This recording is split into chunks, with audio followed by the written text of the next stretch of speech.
Hello everybody. Today's video really started off life as a bit of a joke, as a bit of fun.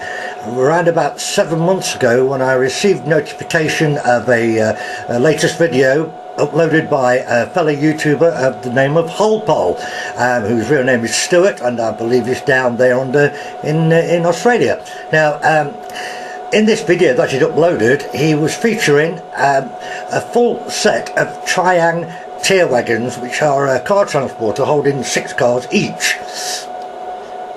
Now, in this video in question, he mentioned the fact that he'd collected 10 of these old Tri-ang cars, car transporters, over a long period of time, and he'd run them all together, giving it the title of the longest car transportation train on YouTube.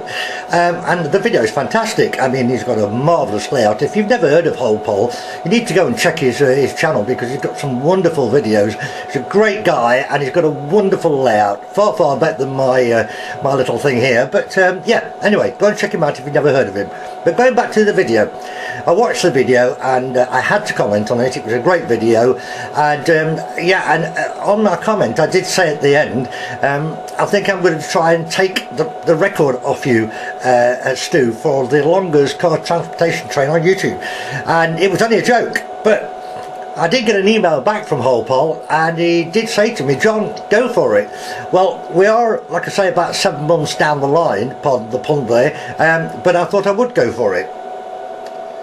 Now, in Stuart's video, he used a single locomotive to pull the 10 car transportation wagons, and then he featured a double header a little later on in the video, which was great, which was cool. Now, in order for me to beat this longest car transportation train on YouTube, I hope so, I can't do this with one loco, I can't do it with 2, or even 3.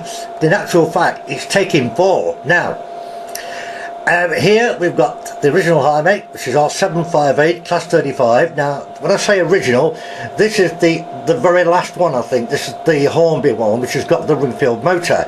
But along with her, and to be able to do all of this, we've got, so I'll bring them along slow for you, we've got, also in BR green, we've got the second one, which is exactly the same. She's in mint condition, but she's got the Tri-ang motor, as you can see there. So that's the Tri-ang one, and that's the Hornby one with the ring-filled motor, both in mint condition.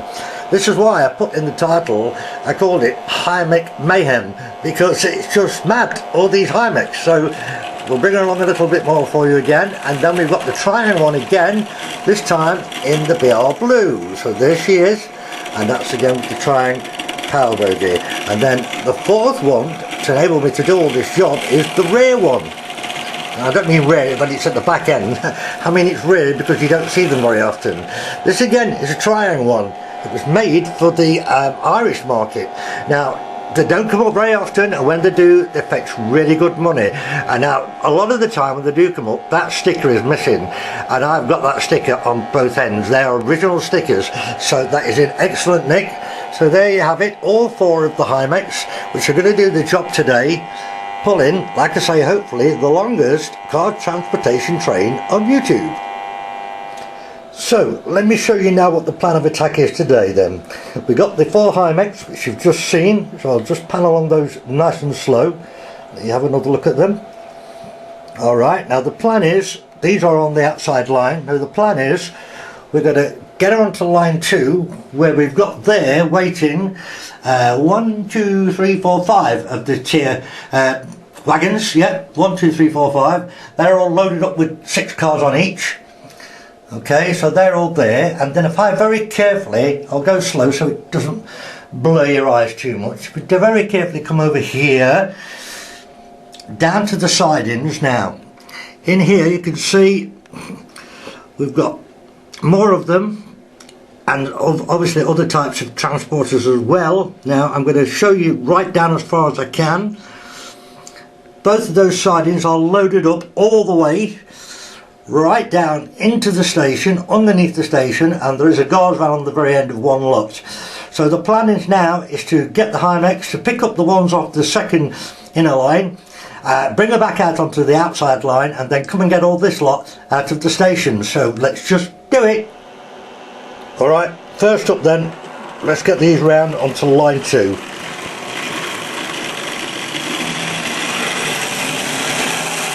There we go, all 4 of them.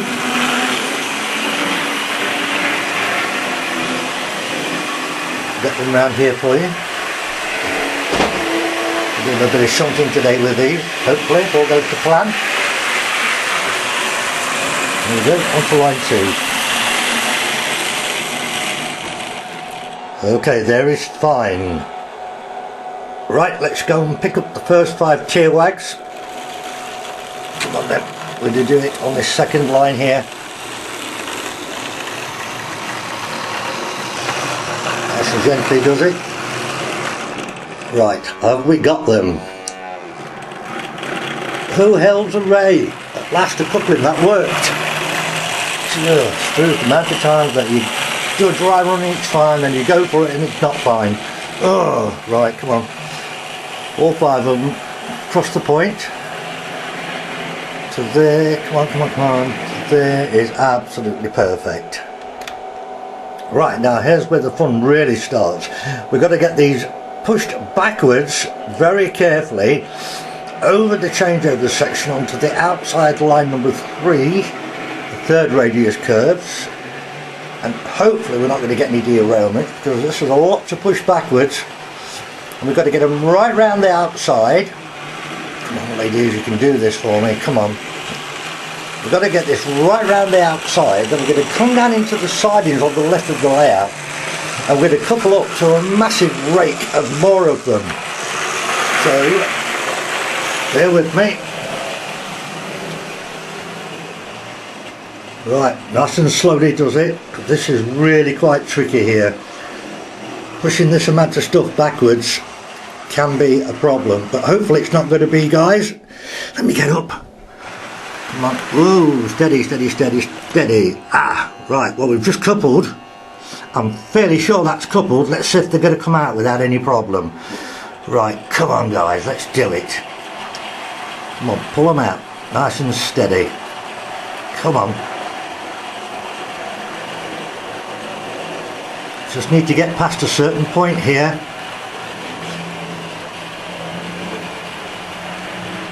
Like that one there. Stay with me. Now, when I used this new camera on the last video for the first time in darkness, it came out pretty good. So I thought, just to be a little bit different, hopefully we're going to get it all backwards again now with all this extra load on. Nice and steady. Come on guys, don't go mad. And hopefully it'll look pretty cool doing it in the dark, because I hope we can get onto that there. And I think we've got it. Yes, I'm fairly sure it's got it. So come on, this is it now. Let's get it all out. Come on, nice and gently. Takes a while for all the couplings to actually connect up and pull. Come on. Yeah, again, like I said, it looks good on the viewfinder. Let's just get it out. Okay, we've got the guards on there on the end. Yeah, looking pretty cool. Damn good that. Damn good, I'll say it myself. Right, we'll stop there past the point and back within a few seconds. Right, well, as we are in the dark then, we may as well just take it round in the dark. Look at all the lights on the layout anyway, so come on, we'll move along gently. So there's the end and here is the beginning of the frame, so it's a little bit much like a dog chasing its own tail again, with the first loco facing the guards van. So let's just come round here, let you have a look. There's the guards van, that's the end, and there comes the start. Wicked. Right, just get around here, and then I'm going to put the light back on and talk you through all these wagons. So let's get the first one in the frame, and we'll stop there. Get the light on and I'll be back with you in a few seconds. Okay, here's the first one then. after the Hymek there. Okay, this is the first one of the Tri-ang Tierwag. Now this is R342. It was very, very popular. You still can get them on eBay, and one in very good condition, complete with all 6 cars, will fetch relatively good money, anything up to around about 70 odd pounds. But you do see a lot of them come on which are broken here, bits missing, cars missing, mainly the ramps which are here.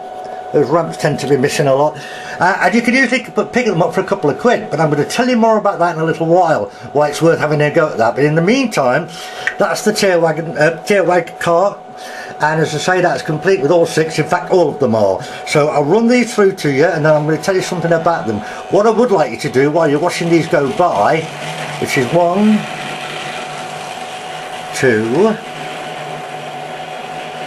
3, 4, 5, 6, 7. Right, we'll stop there. Now that's 7 of those, all complete with 6 cars. Now obviously Stuart is running 10 of them, but I've only got 7, but that's not the end of the story yet. But the thing is, what I want you to check out on, particularly when you see it going around in a short while, is that none of these cars are wobbling.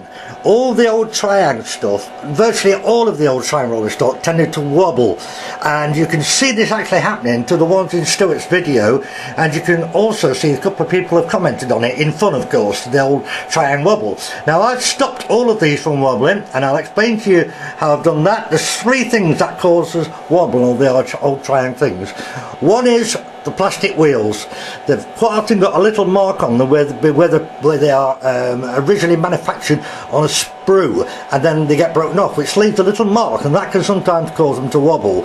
Plastic wheels are basically crap anyway. Also, the second thing that causes them to wobble is the how can I express this? Where the bogie is riveted on, there's usually too much excessive movement, which causes them to waddle from side to side too much. And the third issue is weight. They are far, far, far too light. But at the end of the video, at the end of this part of the video, I'm going to show you how to improve your Tri-ang rolling stock and stop them from wobbling. So 2 seconds and we're back with the next bit. Right, okay. Back again now. We're going to move on slowly. This is the next transporter wagon. Now this is a Hornby one. There you go. Now on this one, it's a fairly modern one. The numbers are R6423. It usually comes with just 6 cars, but there is room for 2 more. They don't put one here on the end, and they don't put one there on that end, but I've actually added them because there's room for them, and so we've got 8 cars on that one. So that's Hornby's R6423. Okay, so there's just the one of those. Now we'll move on to the next lot. Now these are fetching good money still. This is the articulated one, which is R666, if I remember rightly. I'm fairly sure that's right. So what you've got the first bogie fastened to the actual car there, look. Then you've got 8 cars on it, and then you've got the articulated axle, which quite often gets lost, but of course I've got all of mine. So that gives us the centre point there, and then we've got the same again with another 8 cars to the end there. So we've got 16 cars on a twin articulated one there. Okay, so that's the first one of those. So if I hold it there and move on through, right, nice and steady. Okay, slow, slow, slow, slow, slow. We've got number 2. Now it has got the sticker missing off the side there, but that's no big deal.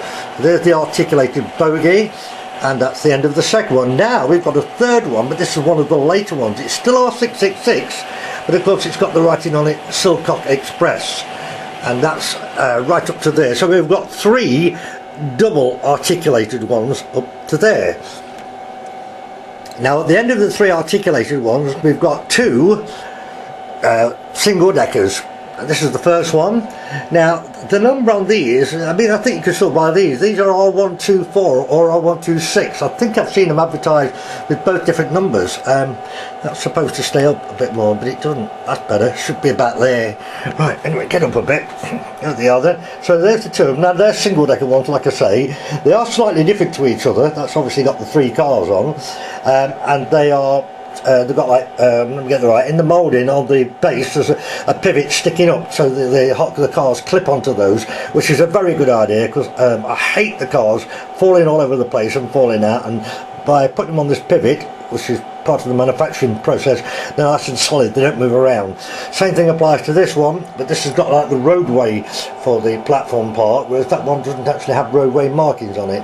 But there it is. That's another flatbed with 3 different cars, which I think is probably why this one is what did I tell you the numbers were? R124, that's R124 I think, and that's R126, I think that's right, but either way they're both the same anyway. Right, and then last up, right, let's just move along a little bit more again. Come on girls. Right, here we go then for the last one before the guards van. Now this one is interesting. It's not one you see very often. You wouldn't think it to be worth a lot of money, but it actually is worth a good fair amount of money. Not outstanding. It's R563. You don't very often see it. Simple flatbed with 3 Ford vans, and again, great condition, mint, and as you can see, it's just great. So there we are. There we have it all, and of course there's the guards van. Beautiful twin bogie one there. 4 axles. So what I'll do now, we'll bring them round and I'll count them through with you once more, all the way to the end, and hopefully we've topped Stuart's rake of 10, and hopefully anybody else as well. So if anybody's got a bigger one, let me know. So let's do it then. Come on. 1, 2, 3, 4, 5, 6, 7, 8, 9, 10, 11, 12, 13, 14, 15, 16, 17. Yep, 17 car transporters pulled by a quad of Hymeks. Hymek Mayhem. There we are. Alright, I'm going to get this lot down onto the computer and edit this together, and then I'll come back up and I'll show you a little bit more. And so now we're out on the main line with the whole lot. Let's take it round and show you everything in action. There we go, come on. Nice and gently does it. Right, here we go then. Have a look at it all. Pretty spiffy. Yep, sure does.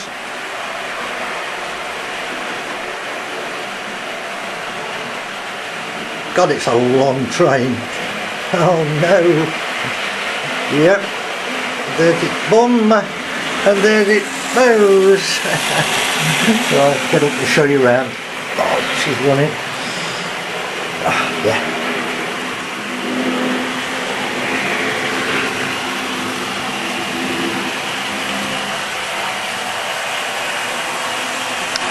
Looks really good, guys. Wow, it is long. It really is long. It will be really good when I get my new layout. I keep saying it, but a lot of it depends on my mum's health at the moment. But at some point in the future it will happen, and I'll be able to do some super long trains. Yep, sure will.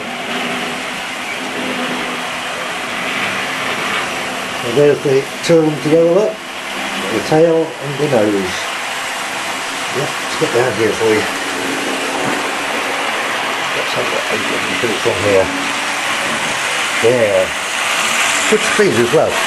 Sensible speed.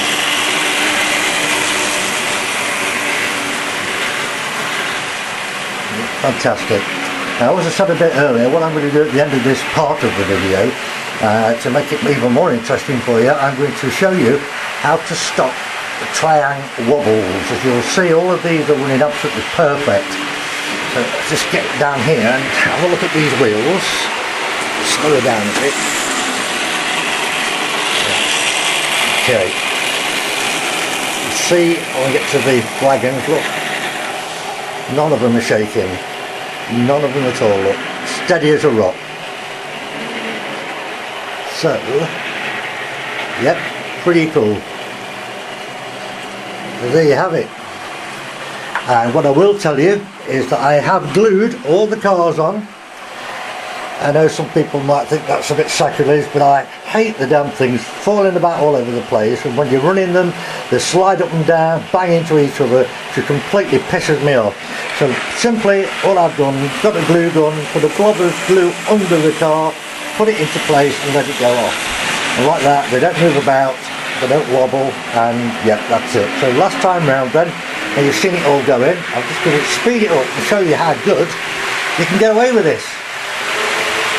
So we're now turning this into a Hymek Mayhem Express. So check that out, guys. No derailments, no wobbling, no cars falling off, no nothing. Look at that for speed. That is a pretty cool example there. That was a pretty cool setup. So there we have it. So we'll get around and stop it this time round. Okay, let's do it. Whoa. Well, let's do it. Okay, we'll stop here on the first Tierwag. So I'm going to put the camera down for a minute and disconnect this coach, because I want to just, sorry, not coach, this wagon. I want to show you something. Right, stay with me. So in just a couple of minutes time I'm going to do a video and show you how to do this, but just to show you what the end result is like. Okay, first off, like I said, all the cars are glued on. Simple blob of glue underneath, which you might just be able to see under there. Look, it's not intrusive, you can't really notice it, and it saves a lot of messing about, and it's a lot easier to pack them away when you've done. Right, now let me move up, get up, and I'll show you a bit more. Now watch this. Look at that. Look at that, man. Let's move the Hymeks out of the way, hang on. Right, watch this. Tri-ang wagons don't run like that, they certainly don't. Right, let me show you. Right, okay, carefully turn her over, show you what I've done. Right, the wheels. First and foremost, new wheels. Also, you'll note the bolt in the middle there, and like I said, everything's glued on. Now we're doing three things in one go here by doing that. The first thing is we're changing the wheels for metal ones, which are undoubtedly miles better. Second, we are bolting the axle on a bit tighter, and I'll show you that in the video in a minute, which gives it less of the side to side wobble. And thirdly, we're gluing the cars on, and by doing that we've added weight with the glue, we've added weight with the metal wheels, and we've added weight with the nuts and bolts that are holding the axles more firmly in place than the original rivets do. And that being the case, the weight of the whole thing is now a sensible weight, and it makes all the difference in the world. So I hope you enjoyed that, but I'm going to do the video starting in a few seconds. Okay, here I am. Now I decided to put this part of the video on the end of the video you've just watched, simply because two reasons. One, because you've already seen 7 of these running round perfectly upright, not wobbling, blah blah blah. And two, because it gave me the idea to do this because it would hopefully help you guys. Not only did you hopefully enjoy the video of the car transporters going around and all by it being looking pretty cool, it would also be useful and helpful to you to stop all your Tri-ang wobble. Now I've done quite a few of my Tri-ang rolling stock, although I have got more to do, and I thought this would be a good idea to run this and show you how to do it here and now. So, earlier on in the video I was telling you about these when they come complete with all 6 cars in very good condition, can fetch around about £60, which is about right. But you can get them on eBay really cheap. Now I'll explain to you what I mean. I had 4 which I bought years ago, and they were all perfect condition, all with 6 cars, and I paid a reasonable amount of money for them. But I came up with an idea a short time later when I saw these turning up on eBay for like £1.99, £2.99, you know, 3-4 quid, probably a couple of quid shipping, but there was a car missing or 2 cars missing or a rail broken like that there, and just bits missing, bumper broken off like there, you know, and when the descriptions sort of say, you know, incomplete, spares or repair, parts missing, a couple of cars missing, then you get them bloody cheap. So what I did, I bought 6, and like there's some more of them here, look, just call them scrappers really. In the 6 you get all the parts provided they're not missing, get all the end ramps as well, the end, sorry, not the end ramps but the end parts. A lot of the time, as I pointed out to you in the video, the upright ramps that sit here and here, they quite often are missing. And out of the 6 that I bought, I managed to make up 3 perfect ones, and I think I had to add 2 more cars out of the 18. There was only 2 missing, and I must have paid probably less than 30 quid all in to make 3 up out of the 6 that I bought. So that's pretty good, and that's exactly what I did. That's exactly what you saw going around on the layout a bit earlier. Now, in the video itself, you heard me mention to you that there's 3 main issues why most of the old Tri-ang, and we're saying Tri-ang here, but don't forget there could be other brands that do this, and so it could be pretty much applicable to all of them. But yeah, the main reason for the Tri-ang wobble is threefold. Okay, 3, yes, 3. The first one is the plastic wheels. Now, plastic wheels are basically, in English, crap anyway, but if you look, I hope the camera's going to pick this up. I'll try my best to show you, just get the right positions. Right, if you look, start with this one here. You get up to the camera with it and get it the right way round so you can see. Oh, come on. Right, now, I don't know if you can see it on the camera, but here, I don't know if I'm going to be able to do this, I really don't. Just there, let's get it in the focus, just there's a little lump. Right, I'm trying my best because the camera's backwards here again. There's a little lump just there. As I say, I don't know if you can actually see it on the camera. And if I get this one, which is even worse, and try and get it for you to have a look at, it's actually got a hump on it. I mean, yeah, I can feel it really, really bad. It's got a hump on it. What that actually is when these are manufactured, most of them turn up on a sprue. Now, if you don't know what a sprue is, it's like a plastic frame which would probably have, you know, 10, 20, 30 wheels all on it from the manufacturing process. And then you literally just snap them off, a little bit like the stuff you get in model kits.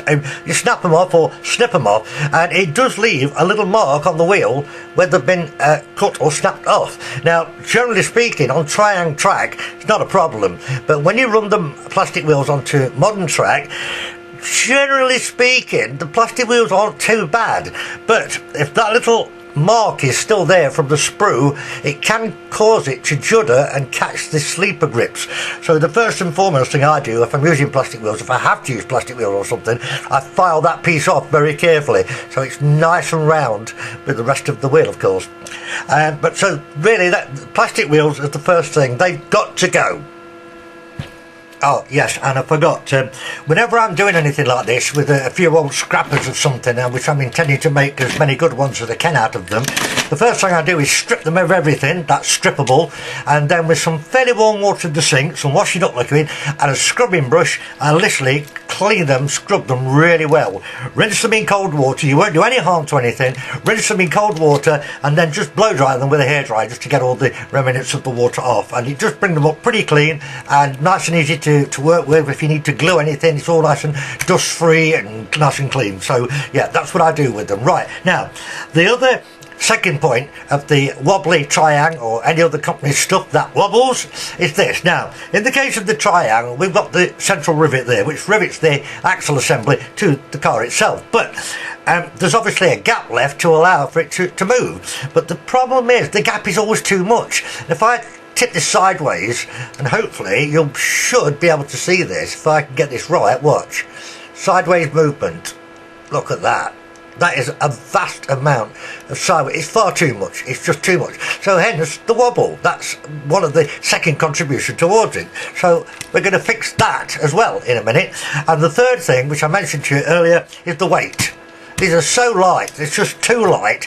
There's no weight to hold them down and keep them firm and steady. So we're going to do all 3 things in one go on this particular one. And we've got another bit of wall fell off there, look, a bit of rails just fell off, but it had been glued before by the looks of it. But yeah, hence the scrap ones for making good ones with. So let's start off by sorting out the latitude wobble, the side to side wobble on them. Now what I do, get an M4 screw, an M4 about 18mm long, an M4 screw, and then what I'll do, I will get some oil, and I'll put some oil round the neck of the screw there. Hopefully you saw that. And then I shall put a plain nice shiny washer on top of that, like so. And again, I'll put some more oil on this side of the washer, right? So we'll just put that down a second. Now, what I'm going to do is, you'll see here how we spoke about this side to side. Well, because we're going to close this up, you want some oil down there in between the two plastic parts, between the bogie and the plastic body. Again, you'll see why I'll do that in a minute. Now, the M4 screw that we've just oiled and put a washer on fits perfect through the rivets of the Tri-ang stock, like that. Now, if I hold that and turn it over, you'll now see that we've got the screw. And if you look, where's my pointer to show you this? Wait a minute, I forgot to get one out. Naughty boy. Just a minute, stay with me. Something to show you with it. Oh, come on. Right. You'll see where the screw has come through there is a recess here in the body itself. And ironically enough, and I've done quite a few of my Tri-ang stuff, an M4 nut falls perfectly into that little recess, and you'll see there's a couple of flanges here, and they actually stop the nut from turning, so it's really ideal. So I'm going to drop the nut on. Probably not be very easy to see on the camera, but I'll get that. Just bear with me, because I'm having to do this with both hands, and look what I'm doing. So I'm just going to turn it over like so, put the cup in the middle, and get the screwdriver, and I'm going to tighten her up. Now, what I'm going to do here is something you probably wouldn't think to do. What I'm going to do, I'm going to take it up tight. Right. Okay, right. Now I've locked that. Now you'll see here. Let me just get that a bit tighter. I'm going to put the pliers on it. Just stay with me. I'll try and keep it in the camera for you so you can see what I'm doing. Just get this back under there. Right. Now, you'll see what I'm doing. I'm actually going to now lock this solid. Come on, get the pliers back on. You will have to hold the nut, obviously. Now, if you use nylon lock nuts, they're actually even better, but I've run out. So, right, okay, now, I've locked that up stupidly tight. Okay, I mean, it is really tight. So it's locked up, but there's a reason for it. That flattens everything, gets everything nice and flat. Now watch, I'm going to back it off X amount. Not enough yet. Bit more. No. And what I'll do, watch, the axle will drop when I get to the right point. There. Right. I've backed it off to there. Now watch. That is now loose. If I turn it over the other way, it's also now loose. But it's got hardly any side to side. Just a tiny weeny little bit. So what we do now, I say if you've got a nylon lock nut, it's actually better because you've got a bit more control of it. But I'm not going to move that nut now. What I am going to do is get out the old faithful, and I can get the lid off, super glue, and I'm going to put Loctite, whatever you want to call it. I'm going to put some there on the thread and some down there on the nut, and I'm going to let that go off, which doesn't take very long, obviously, with super glue. And then, when that's gone off, we've now got our perfect, hardly any latitude movement on the axle. Cool. Now we've got our nice smooth moving axle assembly with very little side play, which is absolutely fantastic. So our next job is to move on to the wheels. Now here, these are the wheels which are usually fitted to these. Okay, so they are plastic wheels, and they obviously got the metal shaft, and they've got the pinpoint point on the axle there. Metal, steel axle, obviously. Now the thing is, plastic wheels are in English crap, so we need to get rid of them anyway. Now I already know this, but of course I'm going to just show you on the camera here. So if I just measure this wheel get that onto there like that, get that in.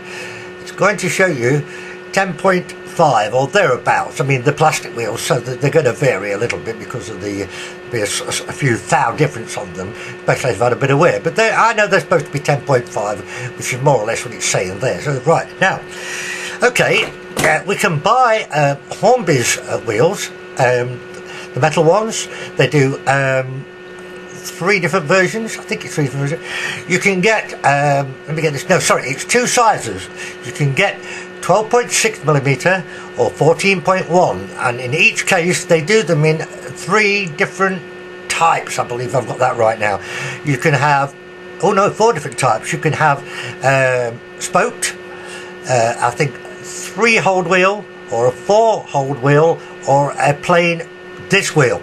Now that's all good and fine, but the trouble is they are 12.6mm and 14.1, and we need 10.5, or certainly thereabouts, and Hornby don't do them. I've never seen them. I've not done a massive amount of research on this, but I certainly haven't seen them, and I do look at eBay a lot, and I do look at what's available a lot.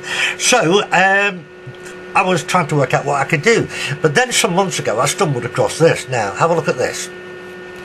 Right, get this right on the camera. Right, come on, get it right, John.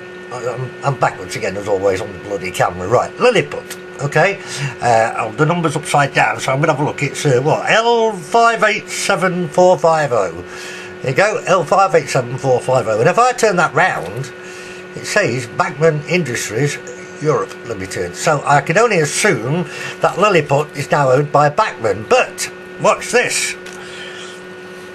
That part number belongs to a bag of 50 of these. Now these are metal wheels, beautiful metal wheels, double insulated with the red insulated there, so both wheels are insulated, metal shaft, obviously pinpoint axles, and these, I stumbled across these accidentally when I was looking through an eBay shop called 2K Technologies. Now I bought quite a lot of stuff off 2K.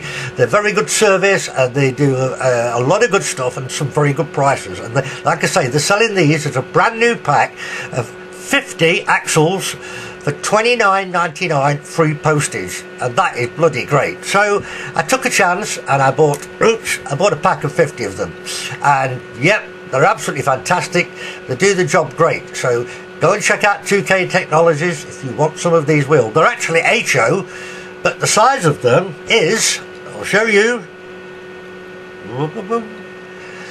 right, 10.7, so it's 0.02mm bigger, which is absolutely nothing.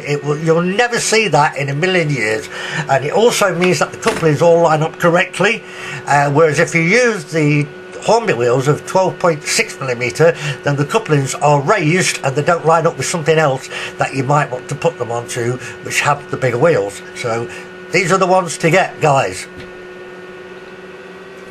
Well, now we've got the type of wheels we want to fit to these tier wagons. The next move is to fit them. Now there is a small fly in the ointment here, and that small fly is the fact that these axles are actually 1mm shorter in length.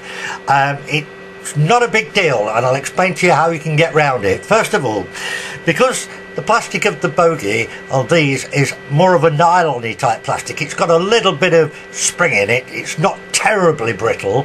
Obviously if you try to bend them too hard you will still break them, but it's not terribly brittle, and one way you can get around this is really quite easy. Now it does seem a bit disastrous this, but trust me, it does work.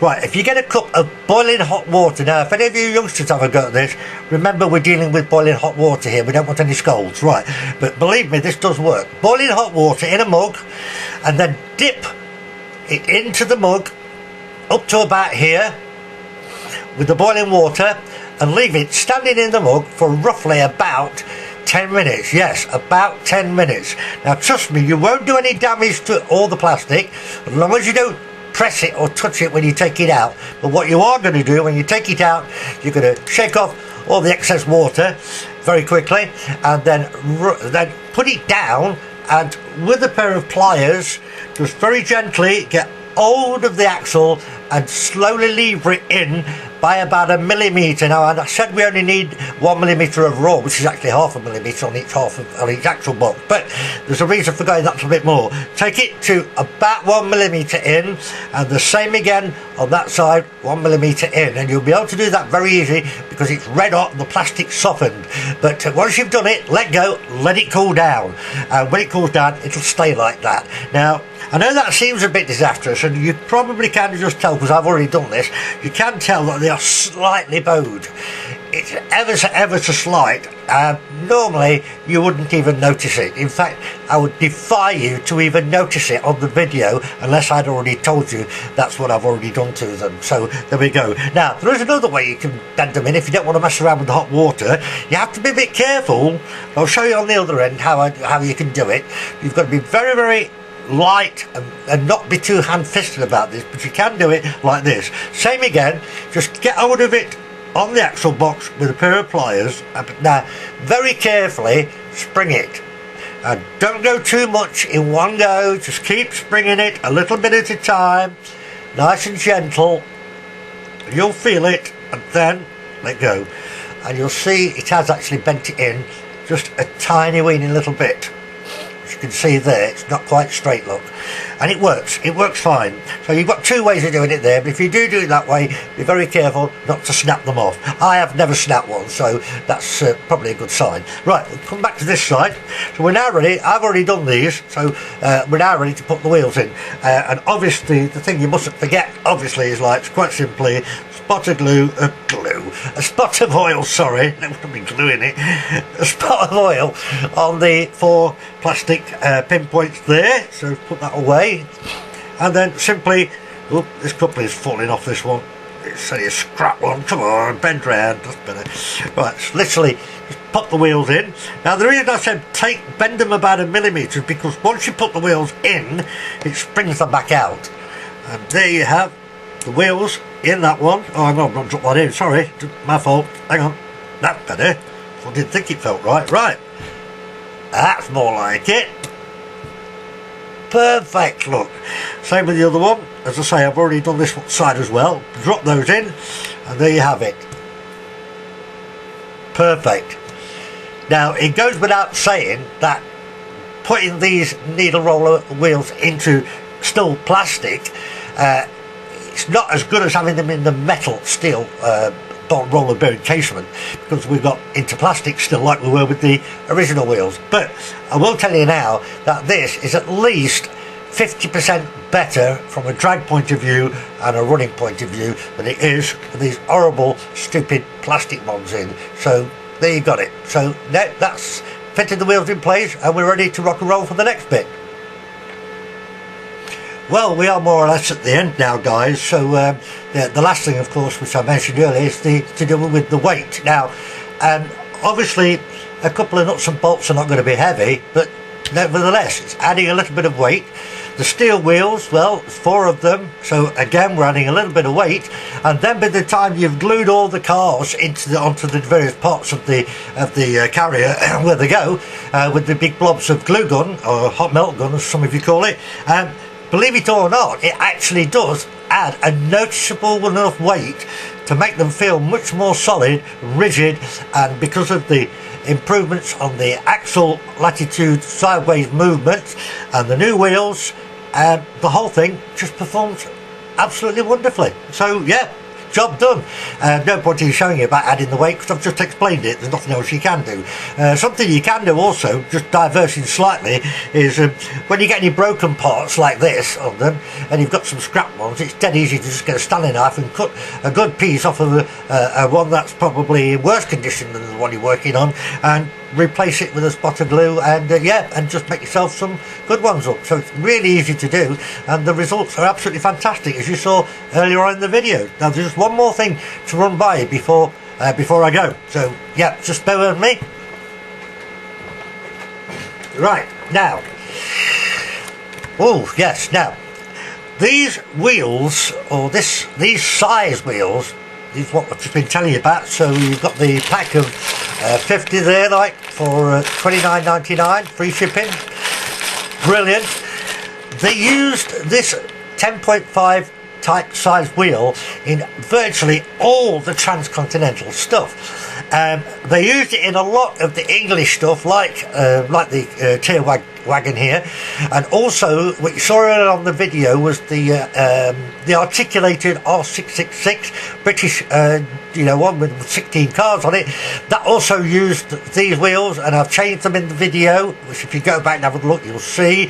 The only ones I did change I'll rephrase. The only ones I didn't put these wheels in were the two transporters, one but from the end, because they had the larger 12.6 diameter wheels, but they were plastic. So basically I just put some proper Hornby steel wheels on those, and again if you go back you'll see that. But yeah, so moving back, they did use this size on quite a few UK items, and like I say, most of the transcontinental stuff. So what I will do, I'll do a video separately on doing the transcontinental and some of the other stuff, because it involves fitting proper bearing cups as well, because the axles are actually too wide for these wheels. But watch, if you look here, let's get this under the camera for you. See there, look, let's get that up, if I can get that up to the camera. Slowly does it. There we go. These same size wheels fitted to the two-tone green transcontinental set, which are pretty rare. I've got 10 of these.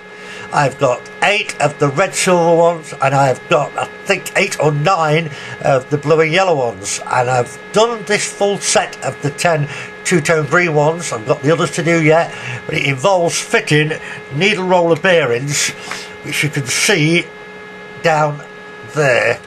Probably see that one as well down there, but believe me, the improvement on these is 90%. I mean, they're just perfect. That is perfect. Absolutely perfect. I can't tell you how good it improves these, so I will do a separate video on those, to say they're a bit more involved in doing them. So there we go. You enjoyed the video. Hopefully it's the longest car transportation train on YouTube, unless somebody fancies having a go at beating me. And of course you've got the video there on how to stop the Tri-ang wobbles, or any other brand of rolling stock that wobbles. Those are the ways to try and improve it, try and stop it. And as you saw in the video, they all run absolutely fantastic. So thanks for watching. Hope you enjoyed it all. Take good care of yourselves. Good night, God bless. It's bye from me.